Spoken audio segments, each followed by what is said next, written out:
And yes, so we're recording this meeting. I don't know if you got a little notification there. All right. And for now, I am going to be your hands as I'll share screen. But then later on, if you want, then you can take over and share screen. So I've reviewed even this morning your latest and greatest, and I hope you have your tea or coffee so that we can pal around while we're going through your course design. So I've reviewed your homepage, all the quick links there, instructional sites, the syllabus, welcome letter and announcement, the overview, getting started module. And then that's where I have a couple of questions. So very few, just kind of like, huh, questions. See, I can tell you here that Fred was like, Canvas Studio. So let me go ahead and get rid of all of this. And the question, and I'll go ahead and click the start here button, is that this all looks great. So you've used the templates, you've filled in with your own information, removed any of the pink that was there, or any of the flags that the template designer, whom we have with us, left for you and for everyone, sort of like a heads up, this is what you can do here or you can do there. So you've done that expertly. And then here I noticed these 2 assignments are not published. And the way I design my own courses, I leave pages unpublished if I still know I need to go back to them. If it's very urgent that I remember to go back to them, I'll even change the title momentarily, and then put in something like Monica edit to remember. And then I'll come back because I do forget. So this is one of my sort of, tricks to leave things unpublished. But here I wasn't sure if it wasn't published because you were still going to come back and edit, or because you have decided not to use it. I think it's still the template, the check-in discussion template. It has the pink here. So let me see, you're muted right now. Let's see. Okay, hi. Yeah, I mean, you're right. It's probably still in the template, so I could take it out. Because it's a hybrid class and our first class meeting will be in person. These 2 things felt a little redundant to me. And I would rather do something else with them for the first day. And I didn't think it was so helpful with the introduction. The other reason too and so if you feel it's better, I mean, to me, I feel if it's unpublished, they're not going to see it. They're not. It's like if I decide to throw something in, then it's right there and I can use it. So that's probably why I just didn't delete it from there. And I probably should unclick assignments there too, I suppose. Yeah. Alex is like, yeah, probably. Yeah, so I didn't catch that. I can unclick assignments. And again, I think it's because it's a hybrid class. Now, one thing that if I share my screen later, I can show you all of our fashion faculty. And if you've worked with other fashion faculty, you may have heard this already, but our department provides us what she calls block zero. Yep. Right, which I put into this, which includes so much information about our programs and our certificates and links for the students and all of that. And we always upload that at the beginning of every semester because it gets updated for us every semester. So there ends up being a ton of stuff in block zero and module zero for our students to look at. And so, Judy, I was privileged enough to see some of these block zeros. Started to give feedback, and I don't know if you were one of the first ones, maybe Monique was. And so my first thing was like, okay, this block zero, fabulous information, not accessible. And the reason is, and I mentioned, all of those block zero links, they're there. They're right there, just PDF. Right. And links to other places. And so I gave the recommendation, and I'm not sure if by the time I got to yours, it was no longer, something I needed to give feedback on. The recommendation is to go to your support for students learning online to edit and then to add either within these tabs or add a tab that says Block 0 fashion departments, key links or key handouts or something like that. And Yeah. I did for some of the earlier folks even create videos where it's like, this is how you this is how you add here, this is how you incorporate all of that in here so that you can give instructions. We have a really dynamic department. Here are some handouts that I've had helped students in the past, da, da, da, da, da. And even in terms of opportunities for internships, jobs, things like that, or even like conferences, those things can be added here. And so the quick question is, do you remember how to add an accordion to this page or to any other page with accordions? Yeah, because that's, yeah. And so that's all you would do. You would Okay. add an accordion here. You can even title it Mhm. fashion or fashion department, block 0, helpful handouts or something like that. And that when you get, I'm sorry, could you scroll back up? Just remind me which page you're on here, the yes, support for the students online. support, yes, because and then that way that block 0 is not clunky. And clearly the way you guys all get it right now, it's not accessible. Okay. So But I also feel like that's, I'm not sure that the chair would appreciate that it's hidden inside another thing that students who perhaps have already, I mean, here's, and again, you've probably gotten some of this from our other faculty too, but I think students who have been successfully taking courses online and so on, not open this page. They may don't open this page. They may not. It's like support for students learning online. My students tend to, but it might. Why are my students opening it? I do place it prominently within the getting started. You know what? I don't let them get started with week 1, with the week 1 content, the learning content, until they viewed and opened every single page. That's my little I guess my point is that I totally hear what you're saying about block 0. And actually, I think what needs to happen is that our department chair and their assistant needs to create it in an accessible way. They do. Yes. Can help them read. And with not Jack, with Paul Gallo. Yeah. So with him, he was one of the earlier folks to submit. And so I gave him that feedback and I looked, this is what you can do if you don't want to, mess with the accordions. Like just take within that block 0, create a page and then put all the liked type links within it. So that you have instruction and then you have those links, create a page and then put that handout within it. So that's another way to do that. That's what I was thinking, is that I do feel like it deserves its own page, but it can absolutely be reformatted in a better way. That's very true. And I didn't, I think it's cool that other faculty threw that in there. I didn't throw it in there because it gets updated, so an old one is kind of irrelevant, except for these parts, which I included, right? Because we would add all of these into what she calls block 0, right? Yes. And so going back to the class discussion, even though you have discussions in your face-to-face meetings, whether they're synchronous Zoom or in a classroom, we still are recommending discussions within Canvas, and you have some in the other module. And the reason for that is that you may have a student who missed day 1 and is not there to have all the intros from everybody else, right? It doesn't have to be the same digital activity that you had face-to-face. It can be slightly different. It could be share your favorite summer music that had a fashion theme to it. It could be an icebreaker like that. You can even use a Google Slides if you want, have students add. I see you have Padlets.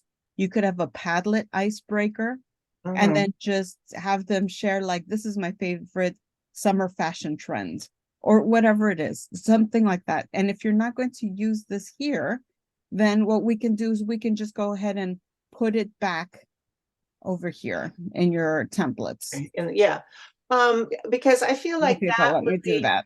as you can see, I haven't created my module 1 yet because I'm kind of envisioning what that in-person is going to be. Mm-hmm. And so my feeling is that that would be in module 1. Right. Rather than in module, because I see module 0 as something that students are looking at before class starts, right? And module 1 is when class is started, and we'll have an in-person discussion. We'll get to know each other. So I'll also add the discussion in there. And yeah, one of my icebreakers is just like posting a picture of their favorite historic costume or something that they've That always is loved, great. But You I'll can put that in there. Yeah. I will put that in module 1 rather Yeah, than you can put it module in, 0. you can put it right here in module 1. Yeah, The other yeah. thing is that you can also, I teach a hybrid, becoming an effective hybrid instructor. It's not at City College, it's at a different college. But one of the huge recommendations is to create, as you have here, an agenda. This is a template Right, that you can just fill in here. But right. the great thing about this is that you can add the Zoom link right here. You can tell students how to come to this prepared so that they are not coming in, without even a pencil, writing utensil or Yeah. notebook. The other thing is that we do recommend maybe putting a text header. So you would just go to the ad, you would select text header, and then you would put here, if this is a Zoom, and let me see your hybrid, is it Zoom or is it in classroom? It's in person. Okay, so in person, do you know what room more or less it is? Arts building? It's a Chinatown, CHNB room 703. HNB 703. Yeah. Oh, 3. And I'm going to put here room. And your meetings, do you happen to know if they're at what time are they normally? I know, I have no idea about time Okay, yet. so we'll just go ahead and put a placemaker here, a placeholder, 5 p.m.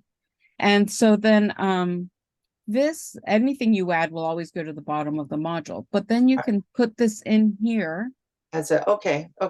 And it's just because it is part, your synchronous meetings, your in-person meetings are part of your schedule and the navigation flow. And so it really helps to be able to have something like that there. And then if you want, because all 3 of these are assignments, you could have another text here that then says assignments, either prepare before coming to the synchronous meeting, Right. or, Well, some sort of instruction. First of all, Mhm. thank you for showing me that text header because you had been referring it to me. I had no idea what you were referring to, so now I know. So that's good.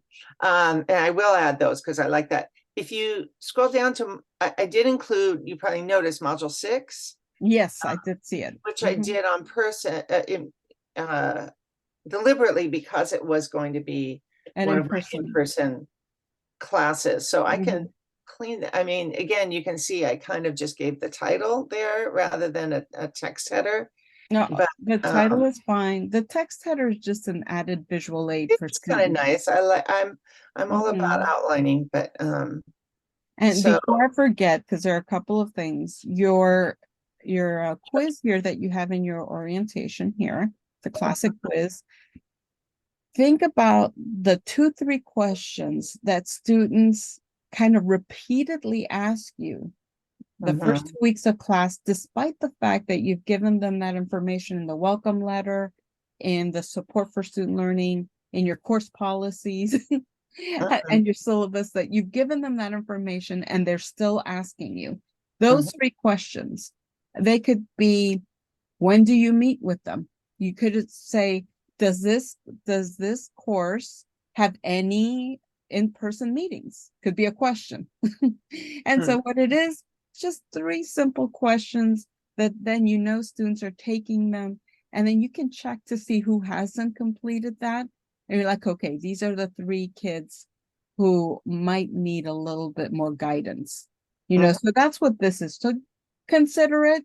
If you feel that it's not necessary, then all you have to do is remove it or put it back put it up there. in Yeah. your templates. I mean, All right. again, part of what we'll do especially is talk about and go over the big assignments and stuff on our first Uh-huh. day. So Mm-hmm. it also feels like that's more appropriate, maybe Then, first week than module 0, but I could see yes, where I could have a quiz on module 0 and you wherever do the you things. feel that it best works. And then now Right, I right. did jump into your DEA Oh, yeah, okay. because I noticed in another uh, tracking system that we didn't find it. So that it was not there.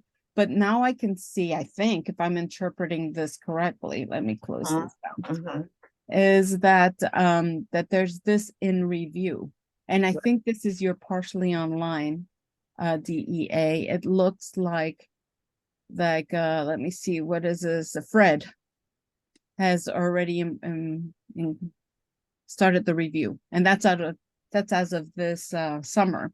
So this looks to be the latest and greatest, and I just want to show it to you just in case I'm misunderstanding all of the notes. Does this look right? Like this is yours here, your Yeah. launch? Huh?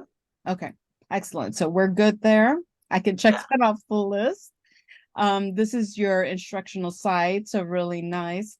There were places within, because I checked module 0, and then, so this is the one that you asked me to review. I've gone back to check, and it looks good. And then this is the one, module 3, that you created on your own. So what we can do here, I did find a Even couple of I think. things, but Yeah. if you want to share screen, you can go ahead and walk us through each Maybe one. maybe for just a second, let me just Yes, 'cause go I ahead. have a Alex. just a question about your naming convention here. So because I see in module 2 and module 3 that Oops, and I put, wait, what happened there? Oh, sorry. yeah, you And got a module 6. I I figured got module 6 accidentally in there. Geez.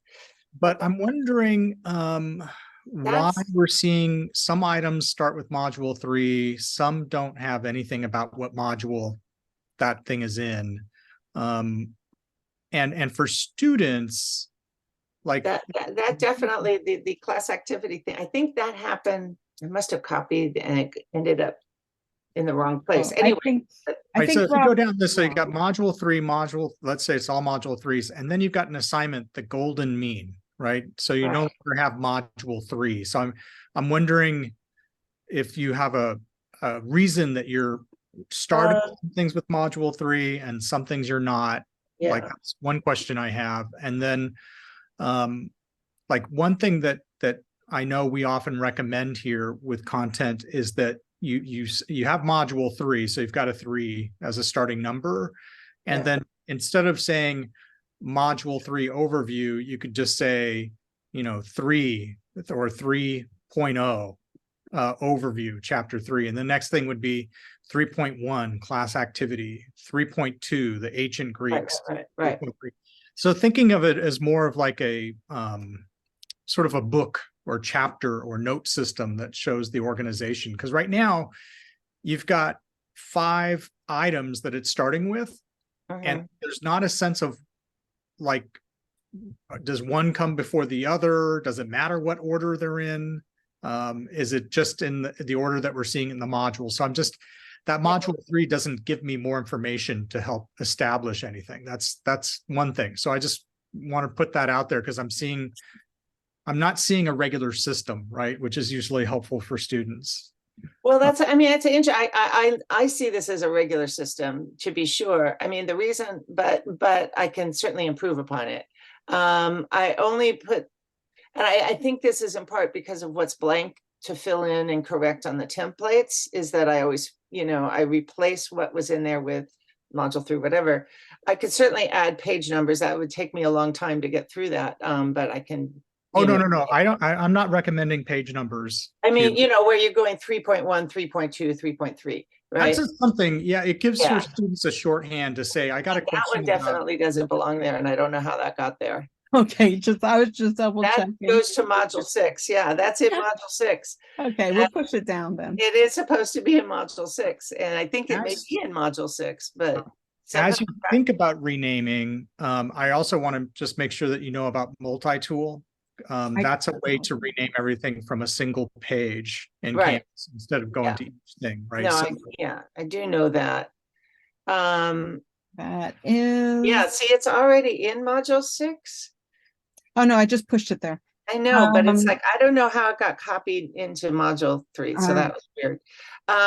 The tool that and- Alex is referring to right here has been removed from your navigation list. And you know that's clear because we have an assignment that actually asks that you do that, that you remove what you think you're not going to use. So Yeah. I'm placing it back in there in case you're tempted to take a look at that. I believe that what the Faculty Resource Center is it, Alex, has information on how to use the module, the multi-tool, because it can be overwhelming. I mean, if you know, for lay people to use. So the main guide that you can get to for that, I mean, the easiest way to get to it is when you're using design tools, there's a help guide for any of their design tools. So that's the module builder, the upload embed tool.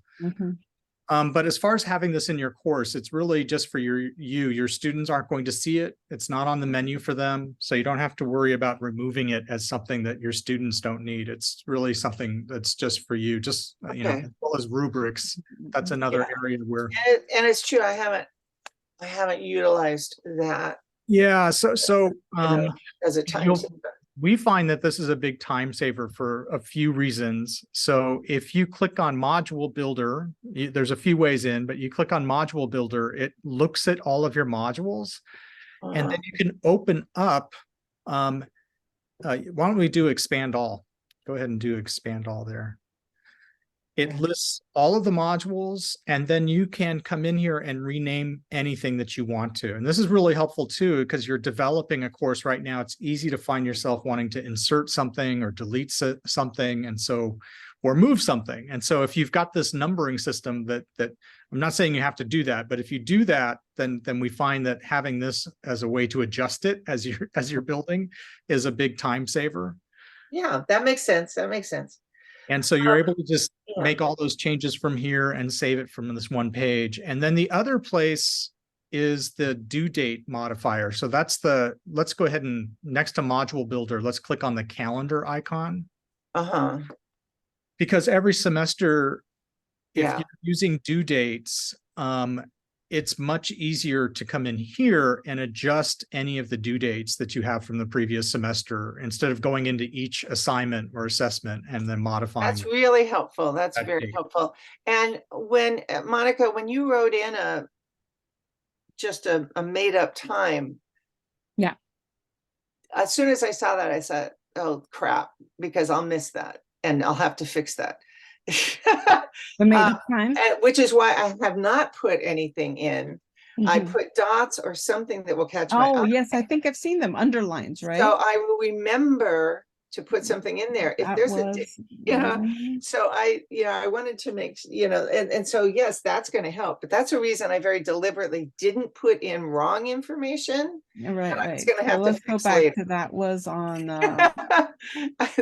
there was a plan to my, because that's how I see it. And also, yeah, thanks. You put some dots or something, or I would put a colored highlight, but you guys didn't like the colored highlight, so I took them out. It doesn't work in the header. But I put it there because it's a visual for me that's like, this needs fixing to make sure I fixed it. But I can totally see with this multi-tool, that's going to be really, really helpful to make those changes, because that's always something that's caught me up. I wanted to just get back. I mean, I certainly, I thought about changing everything to like 3.1, 3.2, and I probably can. But I also, if you look in my, in my requirements, they're required to read everything in sequence. Is that here? It's a history class. And so, my students very quickly know, you read this came before this, and this comes before this, and the textbook lines up, in exactly the same way. And so it's useful, but I also am not afraid that the students are going to think, oh, does it matter which way I read it in this particular class anyway? I think that in other classes that might be an issue, but nothing wrong with that though. It just reinforces that again, that they're supposed to kind of do that. The text headers don't duplicate. That's Sadly. nice. A text header here for assignments. I like that. I Mhm. like that. Yeah. And then we can also, what we'll do is we can push over increase indent. We'll publish that so that they match this bit here. Well, now that it has a text header, I see, again, in my outlining mind, I didn't indent them because they were different from content pages. All my content pages were indented, my assignments weren't. But now that it's under an assignments, then that makes sense. And right? you have the bookend, so you have the And the bookends overview. are that way. So I and like that. then- That's visually very pleasing. I like that. And so it's also good. You did, I don't think I had to give you feedback on putting in the requirements. And then you went a step further and you're like, for my class, let me put them in the order they need to open. Yeah. Alex, was there anything else? Because I think I'm going to be Judy's hands and just open up the first page and then move through module 3. Yeah, let's go ahead and move through a module. That sounds great. Yeah. Okay. So here you've got your overview, which, love it. And then what I've been doing is I use a couple of different tools. I noticed that you have this underline here for the date. And so Alex, Judy's course is not going to be taught till spring 2024. So there's a little bit still time to perfect. And all of our courses are like these evolving, designs. And so you have your learning objectives here. Now here visually identify, sometimes I wonder if, if it went to the next level of review, if that wouldn't get like tripped up a little bit, because normally we leave the strong blooms verb at the front of whatever it is. And so think about that there. I don't know, Alex, if you've noticed that, if we have like these just slightly out of order, visually identify the specific I don't know. So that was only something that caught my attention there. I've been using also the wave tool because I sometimes have to go through all of these pages very quickly. It's a Chrome extension. And so what it helps me to see very quickly is, okay, are our headers in order? Greek statues, okay, H2, it's actually an outline. All right. So this is one of the tools that I use when it's just I need a quick one. But for all of your pages for module 2, I was reviewing them by going into edit, which you already know. And then there are 2 tools there. So one of them is going to be the very quick visual with the little man. And then of course we recommend going into the design tools because they have a really nice accessibility checker for headers, for images, and for links. And so for the headers, when we click on that, we can see that they follow the structure and that your images have the actual alt description for that. And then you don't have any links on this page. I did find a couple of pages that had, what are they called? Invisible links. The Wave calls it redundant links sometimes. And that just means that somehow we remove the text that goes to a link, but the link still exists behind in the codes. And so that little tool is really great because it will show you if there's like an invisible link somewhere on your page. And that means that your students won't accidentally, I drag my fingers a lot on a track pad that I have. And so sometimes I'm like, why am I here? Yeah. And it's Yeah. because Design tools will list those as empty links. They'll empty be links. like a little red. Well, I'll be interested to see where one of those is because yes, and I was trying to be pretty careful about that. Wait, I had a question. Wait, I'm sorry, get back to my we were looking at the overview there for a second. You want me to go back to the overview?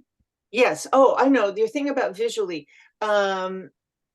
I mean, I could say identify visually, but the visually is very important in that because what I'm asking them is these are pictures and you're going to need to be able to look at a picture and say, this is Roman or this is Greek, this is a Hammadian or this is a Chiton. So the visual aspect of that is an important part goal is very important goal. So I don't know if that's problematic for you, but that's why I wrote it that way. I'm even wondering if grammatically we can say identify visually It or sounds awkward. identify the specific types of garments visually listed or listed visually, or just put the In visual. terms of the English language, we usually put the adverb I know, and so which before the verb. I know. So it sounds awkward to put, identify visually the specific, but if that's what's required, I'll do that. No, it does sound weird to say identify visually, but to phrase it that way, right? I know, and I think at this level, I don't know, Alex, and we're recording this as well. Yeah, Go ahead, Alex. well, I was just going to say, like, if I just saw identify there, I would probably assume that they are using their vision to identify something, not smelling it, not touching it. Touching, maybe. I mean, garments, okay, but fabrics. there's also the aspect of to be able to identify, for instance, specific types of garments. Sometimes that could be through a description. In a quiz, I may say, I may ask which of these is more rectangular and which is rounder. So that's also an aspect of identify. But by adding visually, I'm really trying to clue into the fact that we use images, and there will be images in the quizzes, and there will be images that you'll need to be able to identify, not identify them with terminology. Identify can also just connect with. So maybe just identify specific types of garments from images. Right. So then you're being specific about the media type that they are having to use for identification. But all right. That at least wondering. Sounds better in everyday English. And everyday English, I know it's so academic, and it's so interesting because students catch on that we're being technically weird. Yeah. They're like, Monica, that doesn't make sense. I don't want my class to feel technically weird to my students, right? So so it's starting with individually, and then here garments by image. Was that Alex? So specific types of garments from images. From images listed in terms of, so it would be right here, types of images. Garments. All right.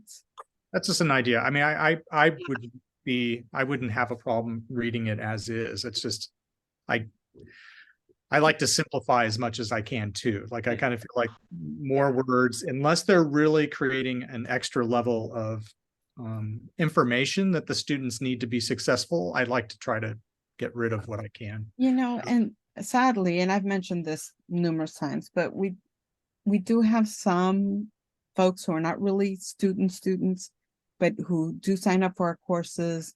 And what they're looking is for the weak link in accessibility. And so sometimes they go into these courses where they know that, and then putting something like visually will immediately be sort of a red flag to any student who's trying to test out the accessibility of a course, a visually impaired student. And visually impaired, what does that mean? Nowadays, I wear glasses over glasses, so I'm becoming visually impaired. Doesn't mean that I can't see something, or that I don't remember what red looks like or whatever, so I could probably still take Photoshop classes where I can't really see everything, and I'm going by what a screen reader is telling me. So there's that sort of gradient of visual ability. And so putting something like visually in an actual learning objective might be just, and the image, I love that, Alex, about the image, because all of your images should have alt descriptions anyway. And so then that kind of backs you up. It's like, well, they don't in the quizzes, because that's what they have, because that's what the quiz is, but you're right. Okay. All right. So then here also, then you have images here, and then you've got instruction, the lecture. So here you tell them to go to City Zoom, because you're going to record all your lectures and place them there. I just didn't have a chance to actually do one. That's fine. The only sort of heads up on that one is that every once in a while, and we do get notification, it seems to happen every other summer. It seems like, Alex, if I remember the pattern, where then we're asked by City Zoom, to go and clear out our videos that are housed there. And for me, I'm just paranoid and I don't want to lose anything that I've invested time in creating and curating. So the Yeah. recommendation is to move your city Zoom lectures Right. into Canvas Studio. Yeah, and I realized that but won't that also, I guess, so I was a little confused by that since I'm just starting to use Canvas Studio. That won't show up in City Zoom, the Canvas Studio, it's just a link that they go I to. see. Yeah, Zoom videos, the Zoom videos are always just going to be links in Canvas that students click on and then they watch the Zoom video. The Canvas Studio videos you can embed on the page so they can watch it on this page Okay. without going So, any. so the reason I put that there, and I thought later I should probably edit that out, is because I knew I would be using Canvas Studios, either that or I might use a third party, like, well, it's not Screencast-O-Matic anymore. It's, I Oh, forget but I know which one you're talking about. They did change their It's called name. Screen Pal now. Yeah, ScreenPal. ScreenPal. There it is. Pal. ScreenPal. Some of my videos in other classes, actually in this one too, I have some that are on ScreenPal. Yeah, and if you're familiar with ScreenPal, so Yeah. Canvas Studio, the screen recorder, it is Screencast-O-Matic. They haven't renamed it. It's still that. I'm It looking. behaves the same, yeah. But something in the back of my brain, so this is an easy edit out, and you've just explained it. Something in the back of my brain thought that because it's Canvas Studio, that it would also be something that CityZoom would have a bar for, or Now you something mentioned in my brain thought that it would also be listed in CityZoom. because your brain is very logical and is solving all of these puzzles, and so that Yeah, is a puzzle that many folks have had. It's like, okay, if I'm recording in City Zoom and it's housed within sort of the Canvas environment, why can't I also use Canvas Studio? And you can. And so one of the ways to do that is to ask or permit City Zoom to go ahead and take your video, place it in Canvas Studio there, and you can even create a library so that you can have all of Fashion 23 videos, all in sort of that library for Fashion 23. And these will be all there and it's automatic. Now, the thing is that once it's done that, it removes it from City Zoom, which is even more ideal because that way we don't have to go and do the cleanup. The only reason we're not blanket recommending it for everybody, or at least I haven't, Alex, is that some folks are using City Zoom for, like, say we have a synchronous meeting and it's stored in City Zoom, and I don't want to delete that yet until the end of the semester so that my students can just go there and see our meetings. Even if my lectures, all of my lecture videos and all of those are housed in Canvas Studio. Do you have any other sort of, Alex, on that one? Well, when you're setting it up, you can choose whether or not you want something deleted out of Zoom after it transfers, right? So usually I don't have it deleted. Most of what I'm recording is going to have to live in Canvas Studio, so I'm okay with transferring that way. But if you're recording a lot of things in Zoom, because we think of City Zoom as being Canvas, but if you're using your Zoom account for committee meetings, for other things, all of that is also going to get transferred into your Canvas Studio account, right? So in some ways, for some people, I think it still is better not to hook up those two things together, and you just select those videos that you want to reuse past that 1 year expiration date, because you've got 1 year of access for anything you record with Zoom. But if you want to go beyond that 1 year, then you want to transfer. We find that a lot of these videos, especially if they're class recordings, students, those are usually only good for that semester. Right. And let me just kind of clarify that all of that I understand, and I get anything that I wanted to save that was in City Zoom, bring it into Canvas Studios. I just thought for some reason that there would also be, if they went to cities, I guess what it was really coming from, and obviously I'll just erase that, that's fine. Is since again, this is just, I've been using, because we've been doing remote and I've been doing my lectures obviously on Zoom.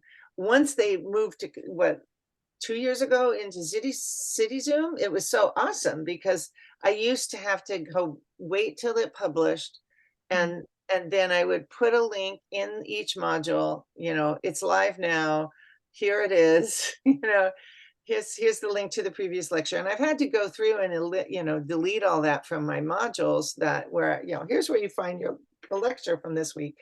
And it was just so awesome that I can say, hey, here, just go to City Zoom. That's where you're gonna find it. And so I kind of got in that habit. And so that's where that kind of showed up. So won't do that. It will have a live link from Canvas Studio. Let me ask you a quick question, because I only have done the one video on Canvas Studio.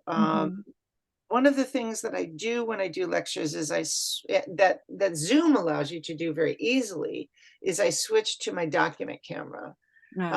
So you can go in and out of, this camera to this camera. Can you do that easily? I didn't need to do it on anything I've done so far in Canvas Studio.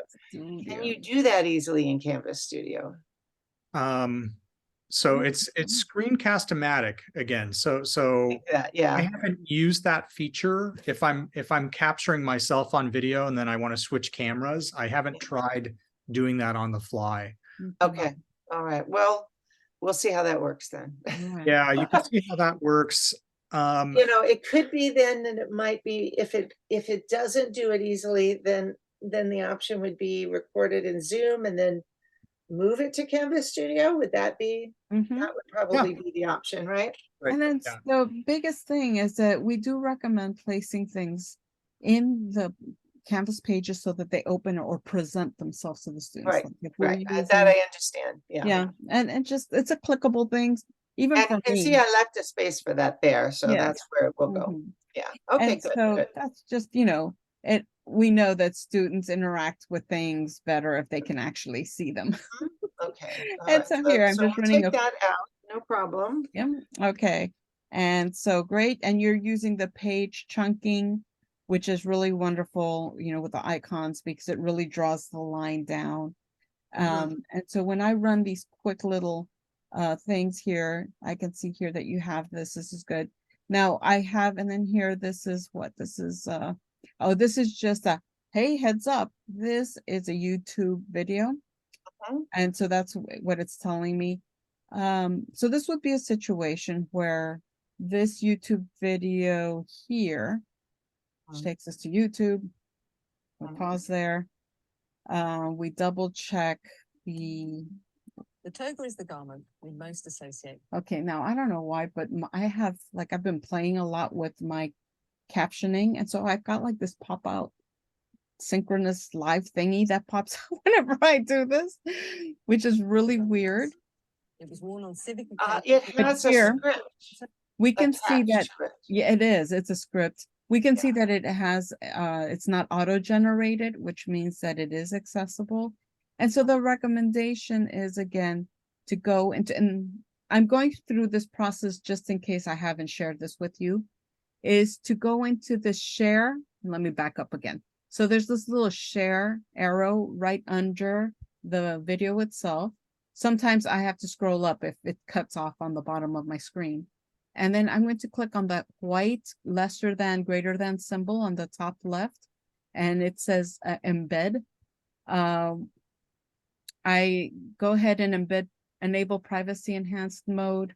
And then I copy this iframe, the coding there. So let me see here. I've got too many things in the way to just copy it. So I copy that. Then I jump back into my course, which is where here. And I embed that video here. Now, when do I decide? Almost always for videos, YouTube videos, and all of that, I almost always embed. Even if that means I have to create a different sort of page if it seems too long. I hardly ever for videos just have a link. So I'm just going to. You mean you want the whole thing to show up inside the Yes, and so I'll show you the quick way to do that. It's by clicking edit, I click on the design tools. That's my template protector. It says here, and we can see it. It says begin design tools wrapper. The reason for that is I have a heavy hand and I do sometimes accidentally delete things. I never delete or replace right away. I always leave whatever link it was because I always forget what the heck I picked in case my little whatever I'm doing is not working. Then I move to my cursor to the top row of the rich content editor. I click on insert and I go all the way to the second to the last icon, which reads embed. It has a little puppy cloud. I click on embed and then it doesn't give me a whole lot of options. So the only thing I have to do there is paste that iframe. Anytime you see an iframe code like that, that means I am a movie or sometimes I'm framing a Google Doc or I'm framing a PowerPoint. So that's what that means. I go to the source for the YouTube URL. This is the link, probably as you have it in there even. So that link, you probably have that link and then hyperlinked it, which is excellent. We love seeing that because that's accessible. And then I put in, and it doesn't always work, $REL equals 0. That's just a little code that I put in so that students don't get suggestions to watch videos they already watched, like cat videos. And so then it's embedded on the page here. I do save. Sorry, could you just go back? That was very intense information. Yes. Because first of all, I mean, I did insert it with embed from there, but you want it to be open. I actually very deliberately didn't want it to do that, but All right. but it's if that's what's required, then that's what I will do. It's what's Well, it's a see, go ahead. I would say I don't feel as strongly that an additional resource or an optional resource needs to be embedded this way. Because as a student, I would see this and think I need to watch this because it's on the Canvas page instead of deciding if I need to go to this additional resource. Because I know for me, I kind of hone in on videos and sometimes I'll want to watch those first and then I read what it had to say about it. And so I might end up doing extra work that I didn't need to really do. It's probably better for me to have watched it and read, but I kind of feel like it's the main videos that are required that they watch that this is important. Doing this sort of embedding of the video, it's really important. It keeps the students in Canvas, Right. that they can continue working in the course. And that's a good resources. I think it could go either way here. I mean, if I wanted to embed it and make it have less focus on the page, I might make additional resources an accordion, right? So that then I'm not reading or thinking about watching anything unless I want to explore it. I have to take an extra step to make a decision. And students do ask, do I have to do that? Yeah. And because we have our recording, I'll show you, Judy. You go to your 3 options here at the top. You go to view page history. But and then you're like, Monica is crazy. I don't want that. So no, that's okay. Don't change it. I kind of like that it was open like that. It's okay. That one is a pretty important video. Okay.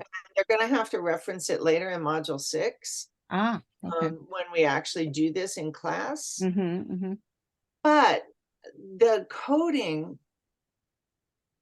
was very complicated for me. Yeah, it is. Monica, I think the other way to do this is to use the public resources app. Okay, so we can. Then you don't have to do any coding. So we'll go into edit. And so that is a great resource. Again, protect our template with the little design tools rocket. We scroll to the spot where we want it and we'll put it above this just so you can see what it looks like. And so here we'll go into our 3 dots, which are more options.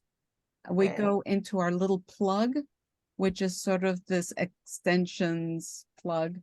And so from this, we can go into view all, I believe. Yep.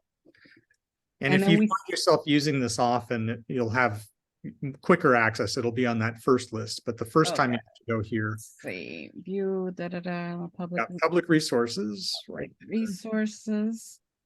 And then we click on, click on YouTube. Mhm. Let me see if it'll let me do that. And then here, because we have the title of, that's the only tricky part. It won't let you really. Yeah, you have to remember what the title is. You have to remember what it was. Let me You know the see. link. So how to wear a toga. Was that what it was? How to wear a toga. And then I would put in Dr. Oh no, there it is. There It's it already is. there. So the Okay. great part about this is you have the embed on the right hand side in that little light blue with a caret, a down pointing arrow. So you can Okay. select how large. There we go. I like that. So if you don't want it to take the large, I think the large takes up from one end of the screen to the other. Most folks like to select the medium. What do you think, Alex? Yeah, or just click the blue embed, and that ends up being medium too. Oh, does it? Okay, that's a good tip. Yeah. So click embed. And so then it embeds there. And if we save it, you can compare. They should be about the same size. Let's take a look. So this one's the one with the embed tool. And this is the Medium. one with the link that we copied and embedded. So the small is probably a little better, I Yeah, think. so now. you can choose small if you want to do that too. And then Well, it since you have that there and you're editing anyway, you want to take out the last link. take out the big one. Oh. And then I guess so we'll leave that embedded for now, and I'll so how is that going? Okay, And then because we don't want to have redundant links, so we'll take that out. Yeah, or we can just remove the link so that it still has the title Okay. of what it is. Okay. But it Right, doesn't, right. it doesn't link. All right, so we'll save that. And again, if anything here, you're like, good God, Monica, you're just going insane off the deep end. Again, there are 3 options: view page history, and then you go to the latest time that you liked what you had. And as we're wrapping up, I didn't find it too much in module 3. No, where are we? Yes, module 3. And you have great here rubrics. You put rubrics everywhere, which is a-okay. Before I forget, the quizzes, I noticed that you have them, and maybe this will dispel myth that I have. You have your rubrics here as well. Oh no, this one doesn't have a rubric.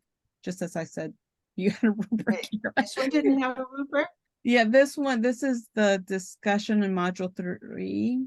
What will your research paper be? And it might be that it was a very simple. Rubric, huh? Yeah, that doesn't have a rubric. Well, it should, right? It really should, especially because it's an important assignment. Yeah, let me just go ahead I guess I missed that. Okay. Yeah, let me see me put that in. I'll put that link here in chat so you can just pull it over. Okay. All right, and but so there's that. It was a good thing we clicked on that. I thought I checked all of yours. So you have here the quiz. I noticed that some of these quizzes don't have a shuffle. And maybe this is a myth or something I learned somewhere else, which is wrong. The way I understand these quizzes is that the right answer, unless you modify that, is always the top one. So if we don't shuffle the answers, not that your students are cheaters, but it just means that they can just tell their friends, oh, all of answer A, the first answer is the correct answer for all the quizzes. And so I learned that the hard way. Somebody shared in discussion, their tip was, oh, just select the first one because the first one's always the correct answer. Okay, all right. Go ahead, Alex. I was just going to say, so be careful, because the other end of that is if you've chosen to write in something like all of the above, and then I have. Well, that's it's funny because maybe it was by default chosen in previous quizzes that I did, because I always look at it from the the student view, right? And they were shuffled, and I did sometimes have that all of the above. Yeah, that's right. In there. And so I kind of would just tell students ahead of time, if you see all of the above as an answer, just realize it does relate to all the questions, whether it is in the middle or on the top or on the bottom. Yeah. But yeah, so somehow my questions were being shuffled anyway. So I will definitely try to do that. And Okay. also I'm just so proud of you, Judy, because here this is perfect. Here you do say two statues.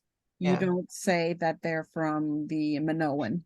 Yeah, You right. know, the only thing is, so you don't give them the answer in the now Okay, right. with that, I'm not trying to figure out ways to do that. But right. do the students actually have access No. to that anyway? They wouldn't be able to see that unless it was a broken link. So if the Yeah. image was broken, but the alt description remains, Yeah. then they could Yeah, see. yeah. They I could mean, see what. sometimes I know I have done that in the past, so I can find the images easily, you know, in my image file, if I'm gonna reuse it or something. Two statues is a little vague, right? So Right. it's like, wait, what was that picture? But yeah, I was just trying to work And on so, the safe side there. Alex here, what's your recommendation? Is it to shuffle here in our where is it? It's up here. Should we click on this option to shuffle in? This quiz, I mean, most of the answers I saw on this were true, false. There were very few that were multiple choice. So I don't Leave really it as is. you Yeah, might well, want but to you're leave it as right. There and- may be, you know, there may be some. I use, yeah, because I mean, these mini quizzes, there's so few. Mhm. But and I also worry, like sometimes students start to see a pattern of true, false, true, false. What if you do true, false, the next one's false, true? Like they're going to have to be more careful, right? So they get into a rhythm with true, false, and then you've got to shuffle. that's really true, because I mean, just because I've been doing this for so many decades. But I think if you have a lot of multiple choice, go for the shuffle. Go for the You shuffle. know, I Okay. do set up my true falses. I've always looked at my pattern on my, you know, when everything was on paper, right? I always look, do I see a pattern in my true falses, right? And so That's a good recommendation that Alex is I'm giving. used to doing that, but it is an issue with multiple choice. And I guess it's all or nothing, isn't it? Yeah. It's tricky, but So the point is, I need to just make, when I type it all, I just make all my answers, you know, whatever they are. I don't worry about what the pattern of the true false is. And the computer is going to decide it for me. Right. Yeah. Instead of me deciding it. Right. And this is the last thing is that I did notice in another set of modules that there are a lot of places where the images say uploaded image as the alt description. Oh, okay. And this is one example I want to show you, just because it's not just that it's an image of confetti, I think confetti, but it's that this particular image also reads something. It says congratulations. Right. And so in this case, the alt description would be congratulations in a background of confetti, if you wanted to describe that this is confetti. And so just a heads up on that. Again, that's why I use the wave tool, because I don't have to go in and edit, and it's just less clicks for me when I'm quickly trying to double check certain things. And the wave tool, I think it's in it's in the feedback, the wave tool. So, and again, congratulations also on actually filling this part out, and it made it, Judy, I can't even express how much this helped make it so much easier to just go through and see actions where this is, boom, here's the evidence, and to just find what you were addressing with the feedback that we were giving you.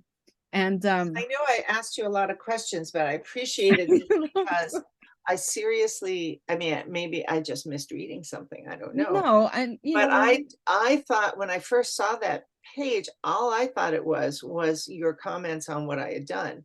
And so every time you put in something there, I thought I did that wrong. No, it's she's telling me all the things I did wrong, and it's like, well, wait a minute. I'm like, oh no, I'm like, and it was only later, and especially talking that, okay, this is just what you want me to fill these action items. It's not. When I saw action, I was like, this is what you have to correct from what you've already handed in. And it's like, well, I did that. It's just a lot of times we're I just didn't anticipating. completely understand the assignment. Oh, no worries. I mean, and you ask questions, which is great. And so, of course, we want to congratulate you and welcome you into being an onliner. It's becoming a very less selective group now. But that's good because that means more people are trained to design and develop fully online and accessible courses, which is beautiful. So, and this is not the end of our relationship. There's a team. OLET has a team of folks. Alex here is primary team member, giving webinars, updates on new Canvas things, the Faculty That's very Resource helpful. Center, the onliner. I don't even know what that is. It's not a news group. What is it? Like a listserv There's a listserv for onliners, or onliners? which is a great place to ask questions. You can think of it as just an ongoing, it's like a nicer version of the EFF. Yes, a lot So nicer. Yes. people are really involved with helping each other out there. Yeah. And I love how, a message will come in at 10 p.m. on like a Saturday. And sure enough, folks are jumping in there and replying. They're like, oh, go look at this place, or this is where I found this, and sharing Canvas guides and examples. And so I think it's really, really wonderful. It's collegial, it's warm and supportive. So nobody's badgering each other. And I don't think I've ever seen somebody say, no, you're wrong, or you did that. No, everyone is very supportive. That's nice. That's Yes, nice. and so we're going to go ahead and email. Let me see who is Nat Smith. Who's your Natalie? Who's Natalie your Smith. Yeah. Natalie? Okay, we're going to email Natalie and give her the good news there. It means also that you're of course encouraged to develop more courses. Every new course you develop, we still have some sort of thing, training, or because there's updates. And so I never rest on my laurels. I'm always trying to take a new course, a new something to figure out how to do things better. And then things change also. But it's not as rigorous as IOTL, but I believe that you still sort of present your work as well. And we have another training course. It's the advanced AOTL. So the advanced on learners training course. And what else? Is there anything else? I don't think there's anything else. So you're saying, so if I develop another course to go online, what is it? So obviously we submit the you thing, would still apply, but then it just, what is is there a class attached to that, or is it? Yeah, there is. For every time you do another class. Yeah, my understanding, because it's changed over the last year. It used to be a required class that you had to take if you wanted to develop another course. Now it's optional. You don't have to take the course. But if you take the course, there's less work than there was as far as doing assignments in IOTL. There's still all the work of developing a course, so you don't get away from that. But you get the extra eyes on the course, and you get to hear anything that's really changed since you took IOTL. Now you've just taken IOTL, so there's not going to be a lot that changed to develop a new course next year. But 2-3 years out, there can be some big changes. So yeah. So and I just wanted to throw a shout out to Alex. I mean, to both of you, of course. Thank you for taking all my questions and everything, Monica. But Alex, you kind of saved my bet, so to speak. When we first went remote, and you jumped in with those courses. I teach at 2 schools, and at Kenyatta, they presented us with something that was rather similar to IOTL. Because that's all they had. It was like, okay, you're going to go, you're teaching, an internet class. Well, no, we're not really teaching an internet class. And I'd never used Canvas, and they were not really, all of us there were just going crazy because it's like, there was no Canvas training. Right. And then I said, thank God I'm here, because you guys just offered some Canvas training. And I remember you from that, Alex. Oh, good. And it made such a huge difference. Yeah, we were all struggling to figure out what's going to be the best fit. And that's what we needed to know at that moment. Is how to use Canvas. And I literally went to my Kenyatta College faculty and said, here's what I'm learning from Alex. You have a following, Alex. Became kind of their Canvas expert. which wasn't saying much, I'm not saying, No, I get it. Yeah, no, you know what I mean? It's yeah, like compared to what they were knowing. But can you imagine trying to take this class? I mean, you talk about it at the beginning, you should know Canvas first and so on. But if nobody was saying that then, and can you imagine trying to take this class and figuring out how to navigate Canvas at the same time? So thank you for doing that. And I will always remember you fondly for Oh, good. us I through. like that. Yeah. Not everybody was very happy at that point. So, No, positive but feedback you now. made it, you really did help me understand it. And I've grown to love Canvas. Oh, good. Yeah, that's great. Thanks to you. So I wanted to throw that out there anyway. Well, Thank Thank you. thank you very much for everything, everybody. Oh, All sure right. thing. Yeah, you're welcome. All right, take care. All right. Bye. Have a beautiful day. Thank you, you too.